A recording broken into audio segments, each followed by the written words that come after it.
தரங்கம்பாடி தாலுகாவில் சுமார் 300 ஏக்கருக்கு மேல் நிலக்கடலை பயிர்கள் மழைநீரில் மூழ்கி பாதிக்கும் அபாயம் ஏற்பட்டுள்ளது. இதனால் விவசாயிகள் கவலையடைந்துள்ளனர். மயிலாடுதுறை மாவட்டத்தில் நெல், பருத்திக்கு அடுத்தபடியாக அதிக அளவில் விவசாயிகள் நிலக்கடலை சாகுபடி செய்து வருகின்றனர். குறிப்பாக தரங்கம்பாடி தாலுகாவில் சிங்கனோடை, அனந்தமங்கலம், ஆனைக்கோவில், கள்ளியப்பநல்லூர் ஆகிய பகுதிகளில் சுமார் 500 ஏக்கருக்கு மேலாக விவசாயிகள் நிலக்கடலை சாகுபடி செய்து வருகின்றனர். வருடத்திற்கு 3 போகமும் நிலக்கடலை சாகுபடி செய்யும் விவசாயிகள் குளத்து நீர் மற்றும் மழைநீரை நம்பியே அதிக அளவில் நிலக்கடலை சாகுபடி செய்து வருகின்றனர்.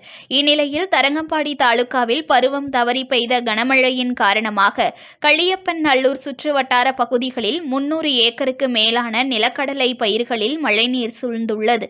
மேலும் மழை நீடித்தால் ஓரிரு நாட்களில் செடிகள் முற்றிலும் அழுகக்கூடும் என்பதால் விவசாயிகள் கவலையடைந்துள்ளனர். எனவே பாதிக்கப்பட்டுள்ள நிலக்கடலை பயிர்களை உரிய ஆய்வு செய்து இழப்பீடு வழங்க வேண்டும் எனவும், மேலும் நிலக்கடலை பயிரிட விதை மற்றும் இயந்திரங்கள் வழங்க நடவடிக்கை எடுக்க வேண்டும் என விவசாயிகள் கோரிக்கை விடுத்துள்ளனர்.